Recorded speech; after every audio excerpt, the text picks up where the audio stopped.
Hello students, नमस्ते। मैं हूं आपके साथ कुलदीप और आज हम क्लास 12th की मैथ्स स्टार्ट करने जा रहे हैं और जिसमें आज हम सबसे पहले जिसमें सबसे पहले क्या पढ़ने जा रहे हैं। सबसे पहले हम पढ़ने जा रहे हैं मैट्रिसेस। सर एक बात बताओ बेटा, पहले स्टार्ट तो कराने दो फिर आप पूछ लेना। सर फिर भी ये बताओ सर, सबसे पहले ना मैट्रिसेस क्यों कराया जाता है हमें क्लास 12th में। ऑलमोस्ट टीचर्स, सभी टीचर्स हमें सबसे पहले मैट्रिसेस ही कराते हैं। ठीक है बेटा, वो आपको खुद ही पता लगेगा। ठीक है, मैं क्या बताऊं आपको अपने आप से पता लग जाएगा। ओके, और अगर फिर भी नहीं पता लगेगा तो फिर मैं बता दूंगा लास्ट में। ओके, तो देखो इसमें क्या है, मैट्रिसेस आज हम करने जा रहे हैं और इसमें आज हम क्या पढ़ेंगे। तो सबसे पहले हम इसकी पढ़ेंगे मीनिंग। क्या पढ़ेंगे? मीनिंग इसकी क्या होती है। उसके बाद हम क्या पढ़ेंगे? सर बताओ क्या पढ़ेंगे। उसके बाद हम पढ़ेंगे उसकी जर्नल फॉर्म। क्या पढ़ेंगे? Journal form. उसके बाद हम क्या पढ़ेंगे? तो उसके बाद हम उसमें देखेंगे ऑर्डर क्या होता है। ठीक है, क्या होता है उसका ऑर्डर, क्या होता है। उसके बाद हम क्या पढ़ेंगे? तो उसके बाद हम उसमें देखेंगे टाइप्स ऑफ मैट्रिसेस। किसके बारे में? टाइप्स ऑफ मैट्रिसेस के बारे में। ठीक है सर, इस तरीके से आप कराओगे। हाँ जी बेटा, इस तरीके से मैं कराऊंगा ये पूरा चैप्टर। ठीक है, तो आज की क्लास में हम एक्सरसाइज नंबर 3.1 तक कंप्लीट करेंगे। ठीक है सर। सर एक बात बताओ, पूछो जी। ये सर मैट्रिक्स का कॉन्सेप्ट कैसे आया और क्यों बनाई गई है, इसका यूज क्या है। तो ठीक है, पहले हम यही देख लेते हैं कि इसका यूज क्या है। ठीक है, तो वैसे तो मुझे ये सारा कुछ कराना था आपको, मीनिंग वगैरह और टाइप्स। ठीक है, हम बाद में देखते हैं, लेकिन हम पहले देख लेते हैं कि इसका यूज क्या होता है। ओके, तो इसका यूज क्या होता है, फिर हम उसके बाद मीनिंग्स वगैरह उन सब के बारे में पढ़ते हैं। तो इसका सबसे पहले हम यूज देख रहे हैं। तो यूज ऑफ मैट्रिसेस। देखो मैट्रिसेस का यूज कैसे आया, कब आया, क्यों आया। तो आपने लीनियर इक्वेशंस पढ़ी हैं, राइट। लीनियर इक्वेशंस आपने पढ़ी हैं 9th में, 10th में और उससे पहले भी पढ़ी है। हाँ सर पढ़ी है। तो सर उसका इससे क्या कनेक्शन? बेटा वो जो लीनियर इक्वेशन है ना, वहां पर जब आप सॉल्व करते थे तो उससे ना थोड़ा सा मेथड जो है वो लेंदी हो जाता था। तो यहाँ पर क्या है, यहाँ पर ना उन्हीं लीनियर इक्वेशन को हम सिंपल वे में क्या कर सकते हैं, हम सिंपल वे में सॉल्व कर सकते हैं। ठीक है, तो इसलिए भी मैट्रिक्स का जो यूज है, मैट्रिक्स का जो कॉन्सेप्ट है वो यहाँ पर भी यूज होता है। तो simple method of solving system of equation, जो हमें इक्वेशन गिवन होती है, अगर हमें उसमें क्या करनी है, उसमें अगर हमें एक्स वाई जेड की वैल्यू निकालनी है तो हम मैट्रिक्स का यूज करते हैं। और कहां पर यूज करते हैं? तो इसको और यूज किया जाता है स्प्रेड शीट में। किसमें? Spread sheets. सर ये स्प्रेड शीट्स क्या होती है? बेटा आपने अभी तक MS वर्ड और MS एक्सेल के नाम सुने? हाँ सर सुने। तो बेटा जो कंप्यूटर में स्प्रेड शीट, जो MS एक्सेल होता है ना, उसको स्प्रेड शीट्स, जो उसकी शीट्स होती हैं उसको हम स्प्रेड शीट्स कहते हैं। तो उसमें क्या होता है, उसमें हम मैट्रिक्स का यूज देखते हैं। उसमें ना रोज का और कॉलम का कुछ यूज होता है। तो वो यूज क्या होता है, रोज और कॉलम होती है वो अभी मैं आपको बताऊंगा। ठीक है, तो उसमें यूज होता है और किस किस में यूज होता है, और ये बजट बनाने में। सर ये बजट क्या होता है? बेटा आप बजट भी मुझे बताना पड़ेगा, बजट क्या होता है। बजट आपको पता है क्या होता है, ठीक है ना। आपकी फैमिली जो है, हर किसी के घर में एक बजट बनाया जाता है। ठीक है, आप देखते होंगे आप कंट्री का भी बजट आता है, राइट, जो कि फाइनेंस मिनिस्टर अनाउंस करते हैं। तो यहाँ पर क्या है, इसका भी बजट है। तो बजट में हम क्या रखते हैं कि भाई हमारे एक्सपेंसेस कितने हैं, हमारी इनकम का सोर्स कहाँ कहाँ से है।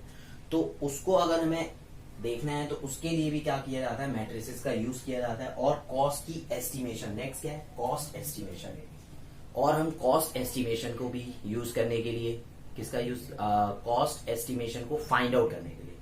ठीक है, कॉस्ट एस्टिमेशन को फाइंड आउट करने के लिए भी हम मैट्रिक्स का यूज करते हैं। ओके, कैसे? देखो अगर हमें किसी भी प्रोडक्ट की कॉस्ट फाइंड आउट करनी है तो उसमें ना क्या होते हैं, डिफरेंट डिफरेंट पार्ट्स में कॉस्ट डिवाइडेड होती है। तो हमें क्या करनी होती है, हमें हर स्टेज में कॉस्ट फाइंड आउट करनी होती है। तो उसमें मैट्रिक्स का यूज होता है, उसमें भी हमारा मैट्रिक्स का यूज होता है। ठीक है, उसके बाद है क्रिप्टोग्राफी। तो क्रिप्टोग्राफी में भी हम क्या करते हैं, क्रिप्टोग्राफी में भी हम मैट्रिक्स का यूज करते हैं। कैसे करते हैं? तो क्रिप्टोग्राफी में क्या होता है कि हमें ना अपनी इंफॉर्मेशन को, जैसे मुझे अपनी इंफॉर्मेशन को आपको पहुंचानी है, ठीक है, लेकिन किसी और को पता ना लगे अगर वो रीड कर ले। हम उसमें कुछ चीजें जो है ना वो हाइड कर देते हैं। क्या कर देते हैं? हाइड कर देते हैं, जिससे कि सेंडर और रिसीवर ही समझ पाए। उसमें कुछ कोड होता है। ठीक है, तो वहां पर भी हम क्या करते हैं, मैट्रिक्स का यूज करते हैं। ठीक है सर, आपने बता तो दिया सर ये सारा कुछ, कि मैट्रिक्स कहाँ कहाँ पर यूज होती है। सर अब आप फटाफट से ना ये हमें करा दीजिए बस कि इसको हम कैसे करते हैं, क्या होती है ये मैट्रिक्स, ठीक है। सो स्टूडेंट्स, आपने देखे कि मैट्रिक्स की यूजेस क्या होते हैं, राइट। मैट्रिक्स के क्या यूजेस होते हैं तो आपको क्लियर हो गया होगा, ठीक है ना। मैट्रिक्स कहाँ कहाँ पर यूज होती है, क्रिप्टोग्राफी में यूज होती है, सेल्स एस्टिमेशन में, कॉस्ट एस्टिमेशन में, बजटिंग में यूज होती है, ठीक है, और सिस्टम ऑफ लीनियर इक्वेशन को सॉल्व करने में यूज होती है। तो ये सारा आपने देखा, ओके, और ये सारा आपको अंडरस्टैंड हो गया होगा, आप समझ चुके हैं कि मैट्रिसेस का कहाँ कहाँ पर यूज किया जाता है। अब उसके बाद अब हमें क्या समझना है, तो अब हमें समझना है मैट्रिक्स की मीनिंग क्या है। मैट्रिक्स की मीनिंग देखते हैं, उसकी मीनिंग क्या है तो उसको जरा समझते हैं, ठीक है। तो मैट्रिक्स का मतलब क्या होता है, a matrix is an ordered rectangular array of number और फंक्शंस। सर क्या बताया आपने, एक बार दोबारा देख लो। A matrix is an ordered rectangular array of numbers और फंक्शंस। इसका मतलब क्या होता है, देखो इसका मतलब क्या होता है, इसका मतलब होता है कि एक मैट्रिक्स जो है ना वो एक रेक्टेंगुलर एरे है, किसका, नंबर का या फिर फंक्शंस का। मैट्रिक्स क्या है, मैट्रिक्स क्या है, तो मैट्रिक्स है एक रेक्टेंगुलर एरे। क्या है मैट्रिक्स, एक रेक्टेंगुलर एरे है, ऑर्डर्ड रेक्टेंगुलर एरे क्या है ऑर्डर्ड रेक्टेंगुलर एरे। और उसमें क्या लिखे होते हैं, तो उसमें लिखे होते हैं नंबर्स या फिर कोई भी फंक्शंस, ठीक है। क्या लिखे होते हैं उसमें, कोई भी नंबर्स लिखे होते हैं या फिर कोई भी फंक्शंस लिखे होते हैं। तो सपोज करो हम एग्जांपल लेते हैं और फिर और इसको अच्छे से अंडरस्टैंड करते हैं कि इसमें क्या होता है। तो मैट्रिक्स के अंदर नंबर्स आते हैं या फिर फंक्शंस आते हैं और उसे हम किस में रिप्रेजेंट करते हैं, और उसे हम रिप्रेजेंट करते हैं रेक्टेंगुलर एरे में। तो रेक्टेंगुलर एरे का मतलब क्या होता है, देखो रेक्टेंगुलर एरे का मतलब होता है कि जब हम किसी भी इंफॉर्मेशन को रोज में और कॉलम में क्या करें, रोज में और कॉलम में अगर हम उसकी अरेंजमेंट करते हैं और एक रेक्टेंगुलर फॉर्म में अरेंजमेंट करें तो उसे हम कहते हैं रेक्टेंगुलर एरे, राइट। तो अब इसको समझते हैं जरा। सपोज करो मेरे पास कोई क्या है, मेरे पास सपोज करो मेरे पास क्या है, तो मेरे पास है 10 पेन। कितने पेन है, 10 पेन है। तो इसको मैं किस तरीके से लिख सकता हूं, मैं इसको लिख सकता हूं एक मैट्रिक्स के अंदर 10 बस। और ये 10 यहां पर क्या रिप्रेजेंट कर रही है कि मेरे पास कितने पेन है, मेरे पास 10 पेन है, ठीक है। अब मैं क्या बताना चाह रहा हूं, अब मैं आपको बोलना चाह रहा हूं कि मेरे पास 10 पेन है और साथ ही साथ ये जो चॉक होल्डर है ना, ये कितने हैं, ये टोटल 15 है। तो अब मैं इसको कैसे रिप्रेजेंट कर सकता हूं, मैं इसको रिप्रेजेंट कर सकता हूं, देखिए 10 और 15।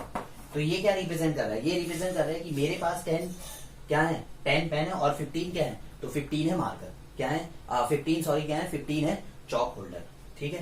तो इस तरीके से मैंने इंफॉर्मेशन रिप्रेजेंट की, ठीक है सर, ये तो हमें आ रहा है समझ, ओके। तो अब देखो अगर मैं इस इंफॉर्मेशन को थोड़ा सा और इंक्रीज कर दूं, क्या इंक्रीज कर दूं कि मेरे पास तो ये है, उसके बाद लेकिन जो थिंग्स मेरे पास हैं वही सेम थिंग ना किसके पास है, वही सेम थिंग है रामू के पास। किसके पास, रामू के पास, ठीक है। तो सपोज करो मैंने आपको क्या बोला कि मैंने आपको बोला कि मेरे पास है 10 पेन और 5 चॉक होल्डर या 15 चॉक होल्डर, राइट। और सेम वे में मैंने क्या बोल दिया, मैंने बोल दिया कि भाई रामू के पास 5 पेन हैं और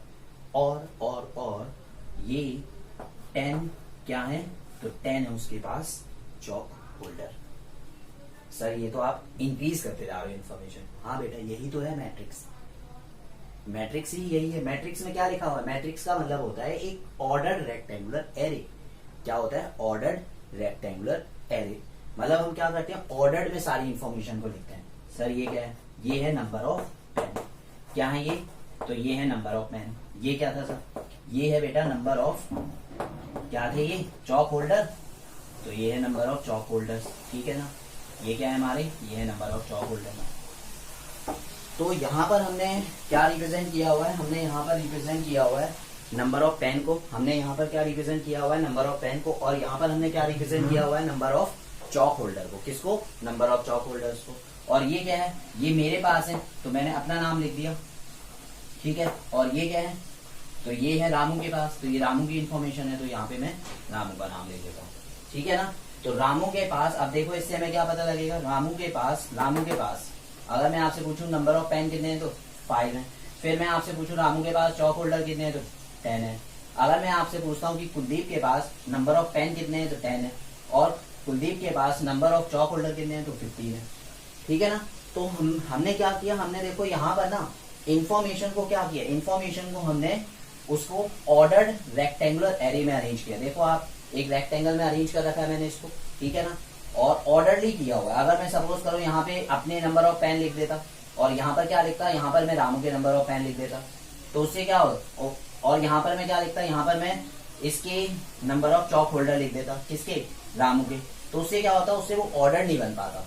ठीक है ना। तो हमें सिमिलर काइंड की इन्फॉर्मेशन को या तो एक रो में या फिर हमें उसको कॉलम में अरेंज करना होता है। तो यहाँ पर हमने देखा, यहाँ पर हमने क्या देखा कि एक मैट्रिक्स क्या होती है, मैट्रिक्स का मतलब होता है एक order rectangular array of number और फंक्शंस, किसी नंबर का या मैट्रिक्स का मतलब क्या होता है, एक रेक्टेंगुलर एरे है जिसमें क्या आते हैं, जिसमें आते हैं नंबर्स या फिर फंक्शंस। तो जैसे मैंने आपको यहाँ पर क्या बताया कि ये देख रहे हो ना आप, इसमें नंबर्स आ रहे हैं, तो इसी तरीके से हम यहाँ पर फंक्शंस भी लिख सकते हैं, साइन थीटा, या फिर हम लिख सकते हैं x² + 1 या फिर आयोटा। ठीक है, कोई भी फंक्शन आप यहाँ पर लिख सकते हैं। ओके सर, ठीक है, अब हमें मैट्रिक्स की मीनिंग समझ आ गई है। ठीक है सर, लेकिन मैट्रिसेस क्या होता है बेटा, अब ये भी मैं बताऊं आपको मैट्रिसेस क्या होता है, ये तो आपको पता होगा। हाँ सर पता है। ओके ठीक है, फिर सर फिर भी आप बता दो। देखो बेटा, मैट्रिसेस का मतलब होता है, मैट्रिक्स जो होती है वो तो सिंगुलर फॉर्म होती है और मैट्रिसेस क्या होती है, प्लूरल फॉर्म। बस, क्योंकि आप देखोगे चैप्टर में कहाँ कई जगह पर मैट्रिसेस लिखा हुआ है, तो आप कंफ्यूज मत होना। ठीक है ना। तो सिंगुलर और प्लूरल है और कुछ नहीं है। तो मैट्रिक्स अब क्लियर हो गई है। मैट्रिक्स का मतलब क्या है, मैट्रिक्स का मतलब है एक ऑर्डर रेक्टेंगुलर एरे जिसमें कुछ नंबर्स आएंगे और फंक्शन आएंगे, बस खत्म, दैट्स इट।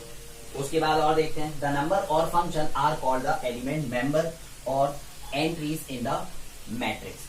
जो उसके अंदर जो भी नंबर ऑफ फंक्शंस होते हैं उसको हम क्या कहते हैं, उसको हम कहते हैं एलिमेंट्स। क्या कहते हैं, एलिमेंट्स कहते हैं, मेंबर्स कहते हैं, या फिर उसकी एंट्रीज कहते हैं। ये क्या है, ये इसके नंबर्स हैं। ये और क्या है, इसको हम क्या बोलेंगे, ये सारे नंबर्स हैं, तो इसको हम बोलेंगे कि भाई ये हैं एलिमेंट्स। क्या है ये, एलिमेंट्स। और क्या है ये, इसको हम मेंबर भी बोल सकते हैं, और इसको क्या बोल सकते हैं, तो ये एंट्रीज है, इसकी एंट्रीज हैं, मेंबर्स हैं, और क्या है, एलिमेंट्स हैं। ठीक है, ओके। अब उसके बाद हम क्या देखते हैं कि जो मैट्रिक्स है ना, मैट्रिक्स को हमेशा कैपिटल लेटर से रिप्रेजेंट करते हैं। किससे रिप्रेजेंट करते हैं, कैपिटल लेटर से रिप्रेजेंट करते हैं। कैपिटल लेटर से इसको रिप्रेजेंट किया जाता है। ठीक है ना, इसको कैपिटल लेटर से रिप्रेजेंट किया जाता है, तो आप इसको कैपिटल लेटर से रिप्रेजेंट करेंगे। ठीक है, ओके सर। तो देखो जितनी भी मैट्रिसेस मैंने यहाँ पे बनाई है वो सारी की सारी मैट्रिक्स कैसी हैं, कैपिटल लेटर से मैंने रिप्रेजेंट की हुई। ये देखिए, capital A, capital B, capital C. तो ये हमने पढ़ा उसकी मीनिंग क्या होती है, और मीनिंग के बाद हमने देखा कि जो उसमें नंबर्स लिखे होते हैं हम उनको क्या क्या कहते हैं, और मैट्रिक्स को किस तरीके से क्या किया जाता है, मैट्रिक्स को किस तरीके से रिप्रेजेंट किया जाता है, कैपिटल लेटर से रिप्रेजेंट किया जाता है। और एक्चुअल में तो स्टूडेंट्स आपने इसमें मेनली क्या देखा, तो आपने इसमें मेनली देखा है कि यहाँ पर ये जो इंफॉर्मेशन है, अगर मैं आपको देखो ये ना बताऊं और ये ना बताऊं तो इसकी कोई मीनिंग नहीं है, राइट। ये देखो, ये मैं आपको बता रहा हूं ना कि कुलदीप के पास 15 पेन है, 10 पेन है, और 15 क्या है, चॉक होल्डर है। इसी तरीके से रामू के पास 5 पेन है और 10 क्या है, चॉक होल्डर्स है। तो अगर मैं आपको ये इंफॉर्मेशन ना बताऊं, ठीक है ना, तो इसका कोई यूज नहीं होगा, राइट।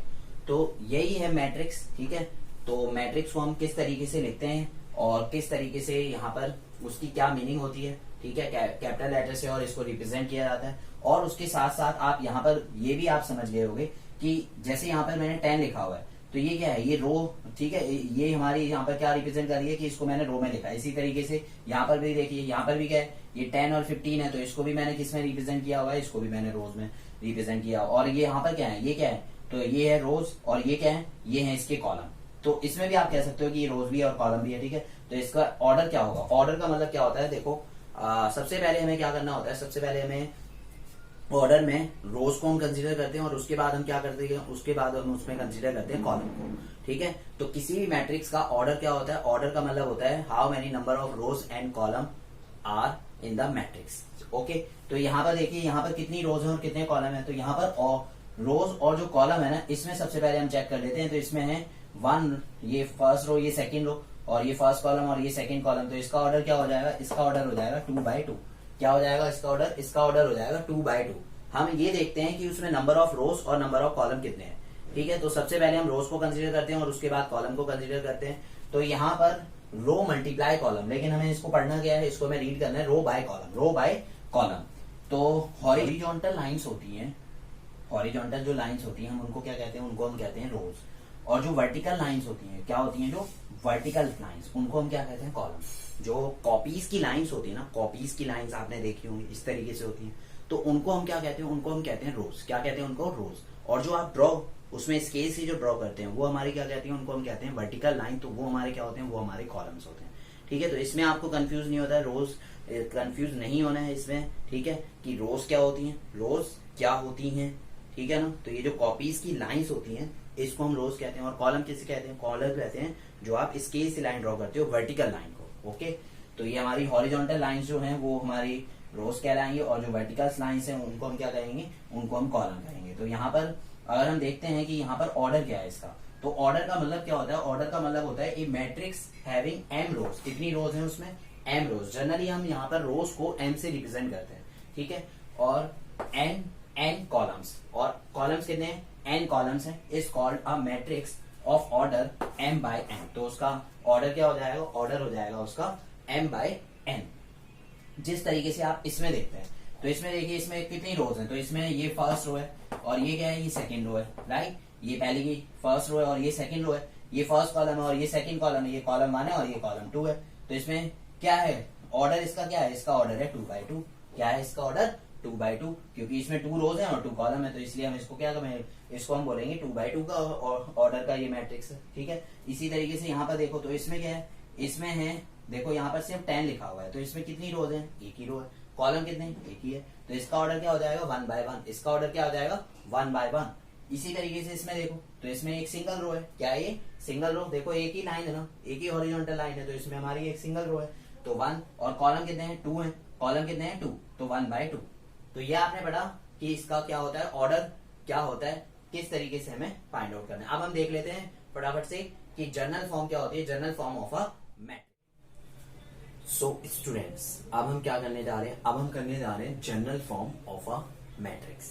अब हम क्या करने जा रहे हैं कि मैट्रिक्स की एक जनरल फॉर्म क्या होती है। देखो हर किसी की ना कोई जनरल फॉर्म होती है। ओके, तो जिस तरीके से आपने लीनियर की पढ़ रखी होगी, क्वाड्रेटिक की एक जनरल फॉर्म पढ़ रखी होगी, क्वाड्रेटिक पॉलिनोमियल की, तो इसी तरीके से ना आपके पास एक मैट्रिक्स की जनरल फॉर्म है। और देखिए वो क्या होती है, तो general form of a matrix A11, A12, A13, A1J dot dot dot AM, A1M। इसी तरीके से A21, A22, A23, A2J और A2M। देखो क्या ये रिप्रेजेंट कर रहा है, A11 का मतलब क्या है, A11 का मतलब है फर्स्ट रो और first column. A11 means first row and first column. First element जो है, ये जो एलिमेंट है हमारा, इसका जो फर्स्ट नंबर है वो क्या रिप्रेजेंट कर रहा है, रो को, और सेकंड वाला नंबर क्या रिप्रेजेंट करता है, तो सेकंड वाला नंबर रिप्रेजेंट करता है कॉलम को। तो A11 का मतलब क्या हुआ, A11 का मतलब हुआ फर्स्ट रो फर्स्ट कॉलम, ठीक है।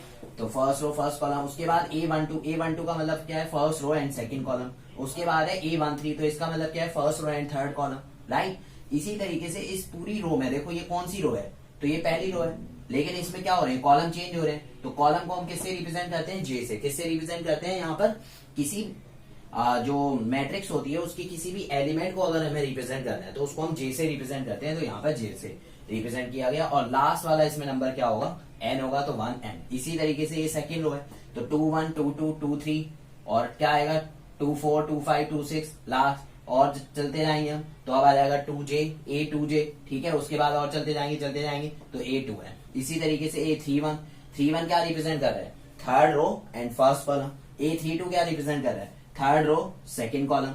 33 क्या रिप्रेजेंट कर रहा है, थर्ड रो थर्ड कॉलम। तो इसमें क्या आएगा आगे 3J, उसके बाद 3N। इसी तरीके से देखो ये हमेशा फर्स्ट कॉलम सेम रहेगा ना, ये कॉलम जो है वो तो सेम रहेगा, तो 1 1 1 1 सब में लिखा हुआ है, तो AI और AM, AM1, AI1, AM1, क्योंकि हम रो, यहाँ पर रो को किससे रिप्रेजेंट करते हैं, I से, ठीक है ना। तो इस तरीके से ये आएगा। इसी तरीके से I2 M2, ये कॉलम 2 है तो I2 M2। उसके बाद ऐसे ही चलते जाओगे इसमें, तो इसमें आ जाएगा I3, क्योंकि ये कॉलम 3 है, फिर M3 आ जाएगा, ठीक है। तो इस तरीके से हमें करना है, आपने ये देखा। और इसका जो टोटल ऑर्डर होता है, किसी भी मैट्रिक्स का जो ऑर्डर होता है वो हमारा क्या होता है, m बाय n। किससे रिप्रेजेंट करते हैं हम, m बाय n से, इसलिए आप यहाँ पर देख रहे होंगे क्योंकि ये हमारा क्या है, लास्ट एलिमेंट है, तो इसलिए हम इसको किससे रिप्रेजेंट करेंगे, m बाय n से। तो ये थी हमारी journal form of a matrix. इस तरीके से हमें रिप्रेजेंट करना है, ठीक है ना। First row first column, first row second column, first row third column. Okay, clear हो गया। तो general form of the so students, अब हम क्या करने जा रहे हैं, अब हम करने जा रहे हैं टाइप्स ऑफ मैट्रिसेस। क्या करने जा रहे हैं, टाइप्स ऑफ मैट्रिसेस। तो हम देखते हैं कि मैट्रिसेस में कौन कौन से टाइप्स होते हैं। तो कौन कौन से टाइप्स होते हैं, row matrix, column matrix, square matrix, diagonal matrix, scalar matrix, identity matrix, zero matrix. हम इसको डिस्कस करते हैं वन बाय वन। तो सबसे पहले है कॉलम मैट्रिक्स। कॉलम मैट्रिक्स क्या होती है, कॉलम मैट्रिक्स एक वो मैट्रिक्स होती है जिसमें सिंगल कॉलम हो, क्या हो, सिंगल, ओनली वन कॉलम हो, जिसमें सिर्फ और सिर्फ एक कॉलम होता है, उसे हम कॉलम मैट्रिक्स कहते हैं। जिसमें सिर्फ और सिर्फ एक कॉलम होता है, हम उसे कॉलम मैट्रिक्स कहते हैं। क्लियर। तो इसमें क्या होगा, देखो इसका ऑर्डर क्या होगा, क्योंकि इसमें ये फिक्स हो गया, क्या फिक्स हो गया, इसमें ये फिक्स हो गया, क्या फिक्स हो गया, इसमें ये फिक्स हो गया कि इसका कॉलम 1 रहेगा। अगर इसका कॉलम 1 रहेगा तो यहाँ पर क्या आएगा, 1 आएगा। और रोज जो है वो इसमें कितनी भी हो सकती है, 1 हो सकती है, 2 हो सकती है, 3 हो सकती है, 4 हो सकती है, कितनी मर्जी उतनी आप कंसिडर कर लो। तो कितनी भी रोज हो सकती हैं, तो इसलिए इसका ऑर्डर रहेगा m बाय n। और इसमें सिर्फ और सिर्फ कॉलम कितने रहेंगे, कॉलम हमेशा 1 रहेगा। फॉर एग्जाम्पल आप देखिए, एग्जाम्पल देखिए, कॉलम मैट्रिक्स है तो हम इसे किस लाइन में रिप्रेजेंट करेंगे, वर्टिकल लाइन में, ठीक है ना। कॉलम है ना ये, तो कॉलम इस तरीके से होता है, राइट। तो इसमें क्या आएगा, इसमें देखो मैंने क्या लिखा, मैंने लिखा 2 3। तो इसमें देखो इसका ऑर्डर क्या है, तो इसका ऑर्डर है 2 रोज है, 2 रोज है और कॉलम कितना है, 1। तो ये मैट्रिक्स क्या होगी, 2 बाय 1। ये लो, मैं एक और एग्जांपल आपको देता हूँ, ठीक है ना। ये 10 15 20। ओके, सपोज करो आपके पास 10 रुपीज है, मेरे पास 20 रुपीज है, 15 जो है वो और किसी के पास है, ठीक है, तीसरा पर्सन है उसके पास 15 रुपीज है। तो यहाँ पर इसमें कितनी नंबर ऑफ रोज है, तो इसमें नंबर ऑफ रोज है हमारी 3 और कॉलम कितने हैं, तो कॉलम इसमें भी 1 है सर, इसमें भी कॉलम 1 है, इसमें भी कॉलम 1। इसलिए तो मैंने स्टार्टिंग में कहा है, इसलिए तो मैंने स्टार्टिंग में कहा है कि यहाँ पर कॉलम क्या रहेगा, कॉलम हमेशा 1 रहेगा और रोज जो है वो चेंज होती रहेंगी, ठीक है ना। ओके, तो ये था कॉलम मैट्रिक्स। आप देखते हैं रो मैट्रिक्स। रो मैट्रिक्स क्या होती है, रो मैट्रिक्स वो मैट्रिक्स होती है जिसमें एक सिंगल रो। सर बस इतना ही है, हाँ इतना ही है, ठीक है ना। तो रो मैट्रिक्स वो मैट्रिक्स होती है जिसमें सिर्फ एक रो, और इसमें हमेशा क्या होगा, रो तो फिक्स हो गई ना, तो 1, कॉलम क्या होगी, कॉलम चेंज होते जाएंगे, जैसे इसमें रो चेंज हो रही थी, राइट। तो इसका एग्जांपल देख लेते हैं। इसमें क्या है, इसमें हमारी क्या रहेगी, एक रो रहेगी, क्या रहेगी, एक रो रहेगी। तो ये लो, ये मैंने क्या लिखा, ये मैंने लिखा 1 2 3। तो इसमें देखो इसमें कितनी, इसमें रोज कितनी है, इसमें रोज है 1 और कॉलम कितने हैं, तो कॉलम है 3 1 2 3, 3 कॉलम है, ठीक है। एक और मैं मैट्रिक्स लिखता हूँ, तो ये देखो, ये मैंने लिखा 50 और यहाँ पर मैंने लिख दिया 100, ठीक है। तो इसमें इसका ऑर्डर बताओ, इसका ऑर्डर क्या है, इसमें भी एक रो है और कॉलम कितने हैं, कॉलम बताओ, कॉलम कितने हैं, कॉलम है 2, तो इसका ऑर्डर हो गया 1 बाय 2। तो ये भी क्या है, ये भी रो मैट्रिक्स है, ये भी रो मैट्रिक्स है, क्लियर है, ठीक है ना। रो मैट्रिक्स में हमेशा क्या रहेगा, रो मैट्रिक्स में हमेशा एक रो रहेगी, कॉलम कितने मर्जी आ जाए लेकिन रो कितनी रहेगी, हमेशा एक रहेगी। अब उसके बाद है स्क्वायर मैट्रिक्स। क्या है, स्क्वायर मैट्रिक्स। तो स्क्वायर मैट्रिक्स क्या होती है, स्क्वायर मैट्रिक्स वो मैट्रिक्स होती है, कोई भी मैट्रिक्स स्क्वायर मैट्रिक्स होती है अगर उसमें जितने नंबर ऑफ रो हैं अगर उतने ही नंबर ऑफ कॉलम है, जितने नंबर ऑफ रो उतने ही नंबर ऑफ कॉलम क्या होंगे, जितने नंबर ऑफ रो होंगे उतने ही नंबर ऑफ कॉलम होंगे, वो हमारी स्क्वायर मैट्रिक्स होगी, ठीक है। तो इसमें m की वैल्यू क्या आएगी, इसमें m की वैल्यू n के इक्वल होगी। m क्या रिप्रेजेंट करता है, तो m रिप्रेजेंट करता है रो को और n क्या रिप्रेजेंट करता है, कॉलम को। तो जब रो और कॉलम आपस में इक्वल होंगे तो हम उसे क्या कहेंगे, स्क्वायर मैट्रिक्स कहेंगे, ठीक है।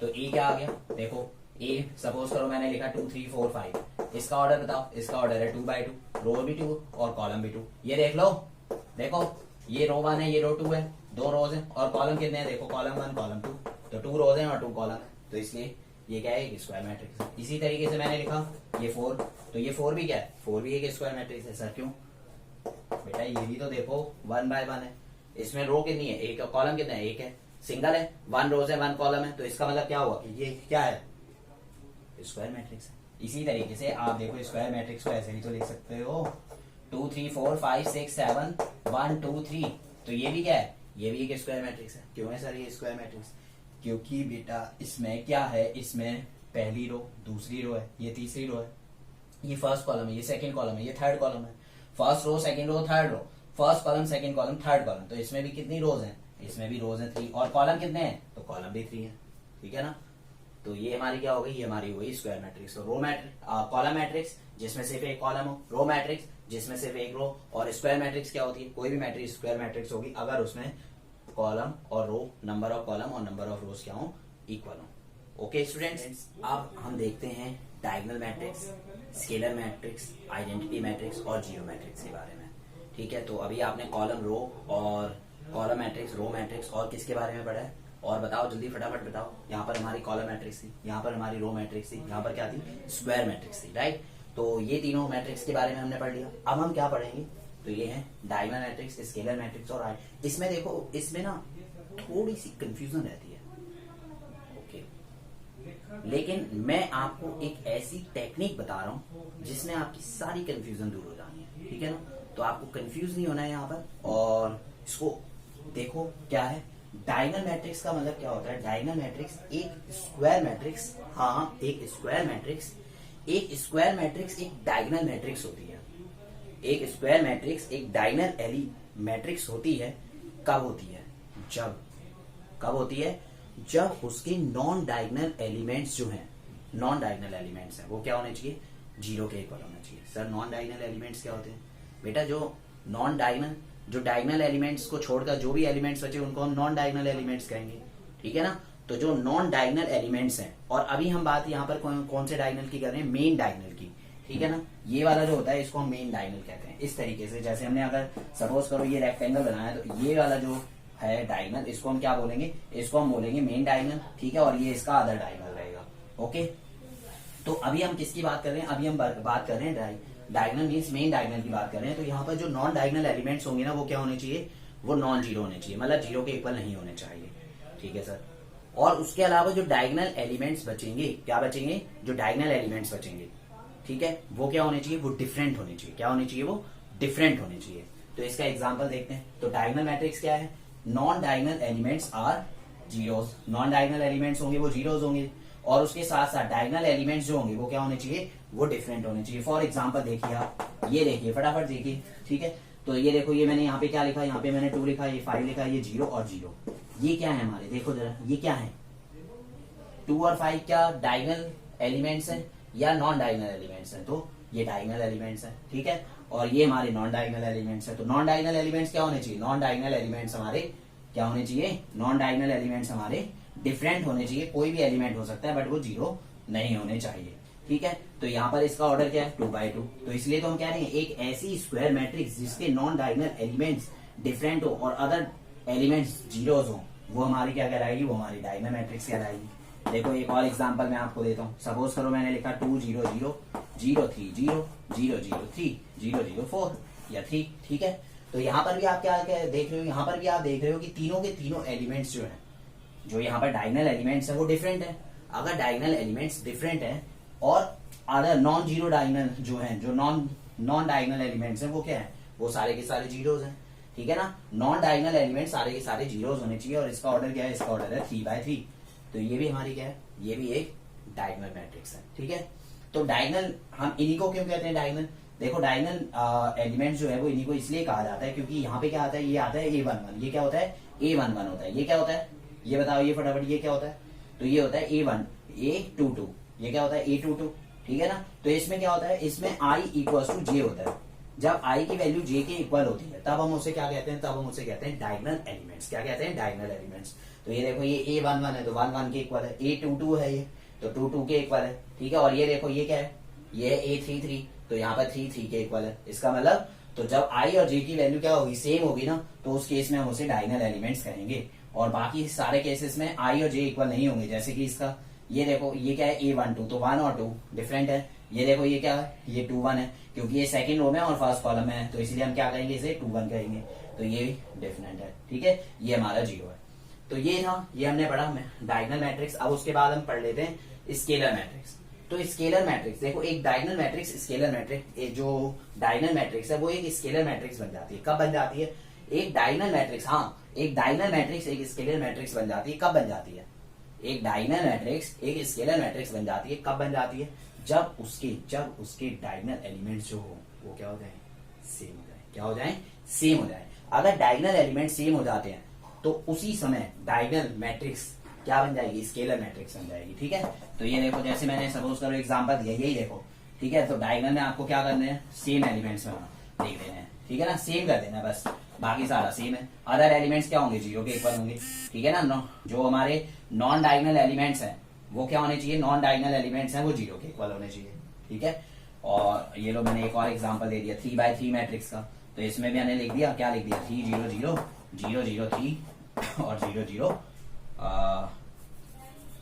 क्या आएगा, 0 3 0 और 0 0 3। तो ये होगी, देखो इसमें भी क्या है, इसमें भी हमारे देख रहे हो ना, ये देखो ये क्या है, ये डायगोनल एलिमेंट्स हैं। तो डायगोनल एलिमेंट्स क्या है, सेम है, इसमें भी सेम है। तो इसलिए हम इस मैट्रिक्स को क्या बोलेंगे, हम इस मैट्रिक्स को बोलेंगे स्केलर मैट्रिक्स, स्केलर मैट्रिक्स। अब उसके बाद है next one is identity matrix. तो आइडेंटिटी मैट्रिक्स क्या होती है, आइडेंटिटी मैट्रिक्स में भी सेम ही होता है, नॉन डायगोनल एलिमेंट्स जो है वो जीरो होंगे। सर इसमें भी आपने बताया था नॉन डायगोनल एलिमेंट जीरो होंगे, हाँ जी, इसमें भी आपने यही बताया था, इसमें भी यही बता दो। हाँ बेटा, तभी तो मैंने ये एक साथ तीनों लिख रखी है।